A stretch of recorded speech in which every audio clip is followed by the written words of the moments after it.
عاما الفن التصوير الفوتوغرافي جوائز محلية ودولية قدر ينجزها ضيفنا الصغير عبد الله عبد المنعم.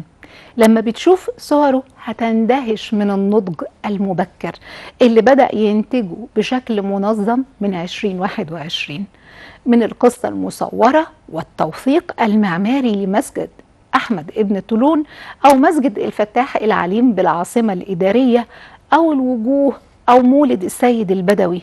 أسلوب مختلف، شخصية فنية بتنطق في الصورة.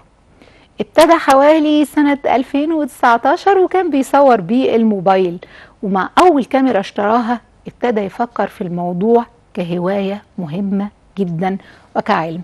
ضيفي النهارده المصور الفوتوغرافي عبد الله عبد المنعم. اهلا بيك يا عبد الله. اهلا وسهلا بحضرتك. منورنا ومشرفنا. وحابه اعرف البدايه، تصوير فوتوغرافي والاسره بتشجعك على ده، كلمني عن ده. هو في البدايه بدات تصوير في 2019. بدات تصوير بالموبايل. ابتديت بقى ايه، كان في يعني زي جت جائحه كورونا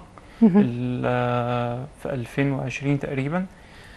ف وجت بعدها الدراسة تقريبا وقفت، فبقى في وقت فراغ جدا بقعد فيه تقريبا. وبقت يعني انا كنت بصور من قبل كده، بس يعني ما كنتش عارف ان انا موهوب يعني في التصوير وكده. وابتدت بقى فكرة ان انا ايه كان في اطور. صورك مختلف يا عبد الله؟ الاختلاف والتميز يعني لسه من سنة تقريبا يعني. لكن انا متمرس من التصوير بقالي فترة يعني.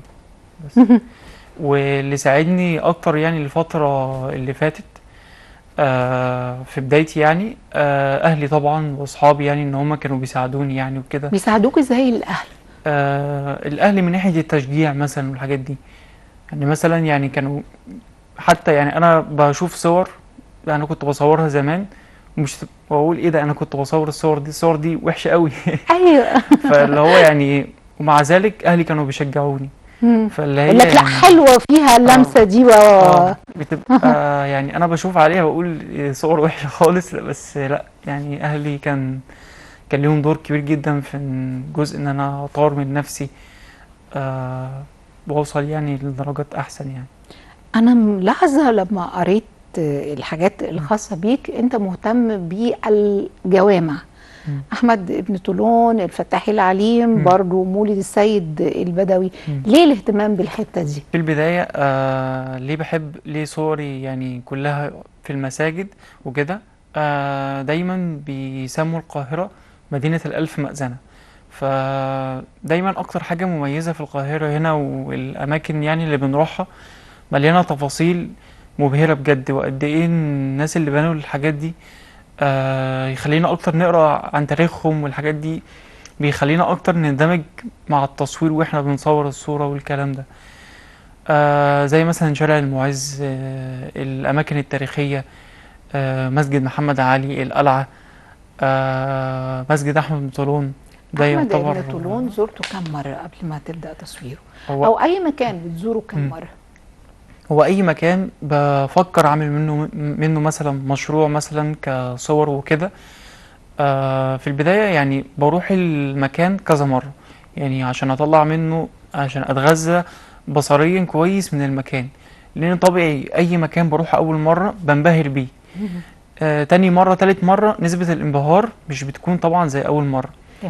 تمام. فبيبقى فيه تعمق أكتر، وإن أقدر بتصور في أتخيل. كل مرة؟ في كل مرة ولا في كل مرة بصور. وابتدي بقى إيه، أعمل فلتر للصور، أختار الصور وهكذا. القلعة كان في وجهة نظر مختلفة، انت بتعرفنا على القلعة من خلالها. ازاي جاء ده؟ والله موضوع القلعة ده جه عن طريق صدفة خالص. يعني انا كان في بيني وبتوع الامن بتوع القلعة مشاكل اساسا. فما كنتش بعرف اخش خالص. فيعني كان الولد ابو كاميرا ده. قلت لا يعني مع ان يعني التصوير جوه القلعة مش ممنوع اساسا. بس يعني انا زعلت طبعا من نفسي، بس انا ايه قلت لا لازم اخلص الاساينمنت ده، واقول لا انا هعمله، لا لازم اصوره. وبالفعل يعني صورت صور للقلعة من الخارج بقى مش من الداخل. وحبيت الصور اللي من الخارج من كذا مكان مختلف.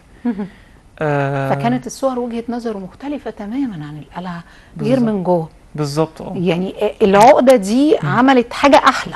بالظبط. حلو ده. فده خلاني افكر بشكل مختلف يعني. كمان نروح لصور السيد البدوي في المولد. انت برضه كنت عامل حاجة مختلفة، كلمني عنها. مولد السيد البدوي يعني جه يعني عن طريق صدفة برضو، ان انا مش متعود خالص اصور بالليل. يعني دايما الكاميرات اللي معانا مش في امكانياتها ان هي تصور بالليل حلو قوي. فده في معظم الكاميرات يعني، الا الكاميرات بقى اللي ايه الهاي بروفيشنال. الهاي بروفيشنال اللي هي بتصور بالليل باضاءات معينة يعني وكده. فانا يعني كان في يعني كذا حد بيقول ما تخافش انك تعلي ايزو مثلا وكده، او ما تخافش انك تصور بالليل فالصور تطلع ضلمه وكده. ف تكنيك يعني، واحنا بنعمل ايديت أيوة. الصور بتبقى نويزي اكتر يعني، وبتبقى الصور مش احلى حاجه يعني وكده. ف قلت لا انا راح استمتع، مش حاطط في دماغي خالص ان انا ايه الصور. انا رايح اقضي وقت جميل واشوف ناس جديده، اتعرف على ناس جديده، خاصه المكان ده اول مره اروحه. تمام. فروحت كده طلعت بصور مختلفه خالص يعني. برضه فطار المطرية طلعت بصور مختلفة. فطار رمضان في مطرية شهر رمضان اللي فات طبعا الشهير كان فيه صور رائعة لهذا الفطار الجماعي. كلمني عن ده. والله قبل تأثير يعني الصور انها تعجب الناس، تأثيرها فيا الأول قبل ما أنا لما بصور. شفت ده، لما شفت المائدة الكبيرة دي قبل ما أصور أساسا يعني، أنا قبل ما علاقتي بالناس اللي في المكان مش مجرد صور إن هم ناس بتفطر. علاقتي بالناس اللي بتصور اللي في المكان هنا علاقة روح بيني ومتبادلة بين الناس. يعني أنا جيت في اليوم اللي قبل يوم الفطار بيوم بالتجهيزات والحاجات في دي. التجهيزات دي عملت علاقة مع الناس، عرفت الناس عليا، دخلت بيوت الناس، فطرت معاهم في بيوتهم. بدأت يعني ان انا نقضي ونشرب شاي مع بعض. فاللي الحاجات هو الإنسانية الجميلة دي. فدي يعني قبل ما الصور تكون حلوة لازم انت تكون عامل علاقة مع الناس، خاصة لو انت بتصور ناس كتير او بتصور هم الحركة، الأبطال صحيح، لان هم ابطال الحكاية. فانا مش غير اي حد مثلا هروح اشوف شغلي مثلا هصور الكام صورة اللي اي حد بيصورهم واخد بعضي وامشي. لا، انا كمان جيت بعد الفطار باسبوع طبعت لكل الناس صورهم، وكان كارت كروت كده صغيره وطبعت للناس صورهم واديت لهم صورهم كمان يعني. يعني انتوا عملتوا حاجه حلوه قوي، فده اقل حاجه ان انا اعملها لكم. بالظبط. حركه شيك يا افضل. فيعني دي اقل حاجه ممكن اقدمها للناس دي، والناس دي يعني متاكد يعني ان هم يعني عملوا كتير قوي عشان يعني يبهرونا كده زي ما يبهروا اي حد. كان مشهد جميل بس مش غريب عن المصريين. عبد الله، انت في السن الصغير دي ما شاء الله ما شاء الله جوائز محليه وعالميه. كلمني عن مسابقه النرويج. الحمد لله كنت مميز عن باقي المشاركين. في ايه؟ في بالصوره اللي خدت جائزه شرفيه دي، وخدت بالاخص الصوره دي خدت اشاده من التحكيم، وخدت ميداليه فضيه من النرويج. كانت الصوره عن ايه؟ كانت الصوره لصوره لوالدي صورتها في مسجد احمد بن طولون، بس انا بقى ايه حاولت كنت عامل فيها نفس الاداء بتاع نفس صورته، بس ايه عملتها باداء مختلف، برؤيه مختلفه خالص يعني. مسابقه في اول اكتوبر الشهر اللي فات تقريبا. شاركت فيها وكده. المتحف اعلن ان هم عاوزين مصورين يستضيفوا المصورين يصوروا المتحف وكده. وكانت يعني حاجه غريبه جدا من ان متحف بيقول حاجه زي كده، ان معظم المتاحف بيبقى ممنوع فيها التصوير اساسا. ايوه. فلما رحت يعني وصورت وكده، كان التعامل مع الجايد بتوع المكان كانوا سلس طبعا، وبيساعدوني ان انا اخد احسن صوره يعني وكده. قدم تقريبا في المسابقه دي حوالي 450 صوره من 150 مصور مصري. الحمد لله خدت في المسابقه دي مركز ثالث، وكان فيها ناس كبار. يعني المسابقه دي ما كانش فيها شباب بس، لا كان فيها ناس كبار لحد سن مفتوح يعتبر يعني. طب مسابقه كاس المانيا؟ مسابقة كأس ألمانيا دي بتاعت الشباب. دي يعني خدت فيها يعني مركز 13. بس دي كانت مسابقة دولية مهمة جدا بالنسبة طبعا. لي.